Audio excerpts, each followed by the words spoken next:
Hi hello എല്ലാവർക്കും big ബോസിൻ്റെ 45ാമത്തെ ദിവസം റിവ്യൂയിലേക്ക് സ്വാഗതം. റിയാസ് രാവിലെ തന്നെ വരുന്നുണ്ട്. ലക്ഷ്മീനെ കണ്ടയുടൻ നല്ല രീതിയിലാക്കി വിടുന്നുണ്ട്. അതെനിക്ക് ഇഷ്ടപ്പെട്ടു. അതിനുശേഷം ശോഭയും ഷിയാസും അവർക്ക് ഇഷ്ടമുള്ളവർക്ക് സ്റ്റാർ കൊടുത്തതിന് ശേഷം ബി ഹോട്ടലിൽ നിന്ന് ഇറങ്ങിപ്പോകുന്നുണ്ട്. അതിനുശേഷം വീണ്ടും റിയാസ് ലക്ഷ്മീനെ പ്രൊവോക്ക് ചെയ്യുന്നുണ്ട്.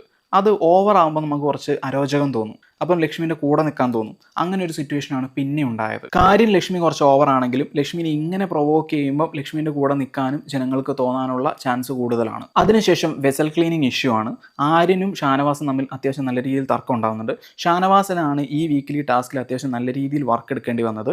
ആര്യനാണെങ്കിൽ കമ്പാരിറ്റീവ്ലി കുറവാണ് താനും എന്ന് കരുതി അടുത്ത ആഴ്ച ഷാനവാസിന് ചിലപ്പോൾ കുറച്ച് വർക്കും ആര്യന് കൂടുതൽ വർക്കും വന്നേക്കാം.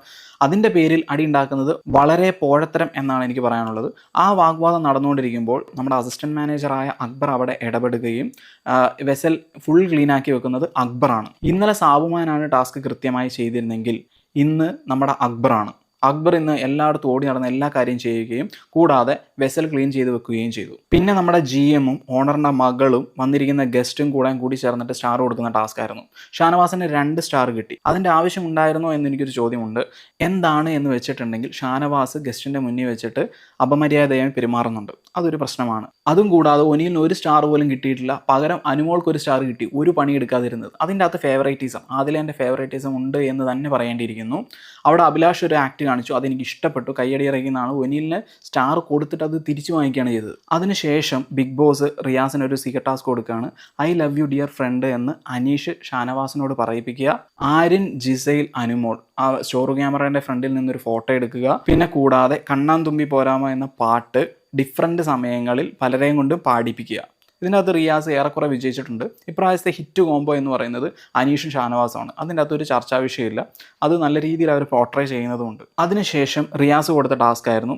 അക്ബർ ചോദിക്കുന്നുണ്ട് റിയാസിനോട് എന്തെങ്കിലും വിഷ് ഉണ്ടോ എന്ന്. അത് ചോദിക്കാനുള്ള കാരണം എന്താണെന്ന് വെച്ചിട്ടുണ്ടെങ്കിൽ അക്ബറിന് ക്യാപ്റ്റൻ ആണെങ്കിൽ സ്റ്റാർ കൂടുതൽ വേണം.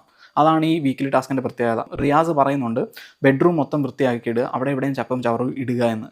നമ്മുടെ ക്ലീനിങ് ടീമിനെ കൊണ്ട് ക്ലീൻ ചെയ്യിപ്പിക്കാനാണ്. ശരിക്കും പറഞ്ഞാൽ അത് അനീഷിനെയും ഷാനവാസിനെയും പ്രൊവോക്ക് ചെയ്യാൻ വേണ്ടി ചെയ്തൊരു കാര്യമാണ്. പക്ഷേ അവർ പ്രൊവോക്ഡ് ആവാതെ നല്ല കൺട്രോൾഡായിട്ട് നല്ല രീതിയിൽ ചെയ്തു എന്ന് വേണമെങ്കിൽ പറയാം. അക്ബർ ആ ടാസ്ക് ഏറ്റെടുക്കണമായിരുന്നു എന്നെനിക്ക് പിന്നെ തോന്നി. അത് എതിർത്തിരുന്നെങ്കിൽ കുറച്ചും കൂടെ മാസായനെ എന്നെനിക്കൊരു ഫീലിംഗ് ഉണ്ട്. രണ്ടാമത്തെ ടാസ്ക് എനിക്ക് ഒട്ടും യോജിക്കാൻ പറ്റാത്തതാണ്. ഫുഡ് ഉണ്ടായിക്കൊണ്ടിരിക്കുമ്പം അവിടെ അതിൻ്റെ അകത്തേക്ക് പലതും ഇടുന്ന കാര്യം. അത് ഭയങ്കര അരോചകമായി തോന്നി. ഒനിൽ അതിന് നല്ല രീതിയിൽ പ്രതികരിക്കുന്നുണ്ട്. പിന്നെ രാത്രി ആയപ്പോഴേക്കും ഒനിലിനോട് റിയാസാണ് ഇതിൻ്റെ ബാക്കിലെന്ന് പറയുകയും അത് പിന്നെ സോൾവ് ആക്കി വിടുകയൊക്കെ ചെയ്യുന്നുണ്ട്. എന്നിരുന്നാലും ഫുഡിൻ്റെ അകത്ത് എന്തെങ്കിലുമൊക്കെ വാരിക്കോരിയിടുന്നത് ഒട്ടും നല്ല കാര്യമല്ല. പേഴ്സണലി അതെനിക്ക് ഇഷ്ടമുള്ള കാര്യമല്ല. ഇത്രയൊക്കെയാണ് ഇന്ന് സംഭവിച്ചത്. Thank you for watching.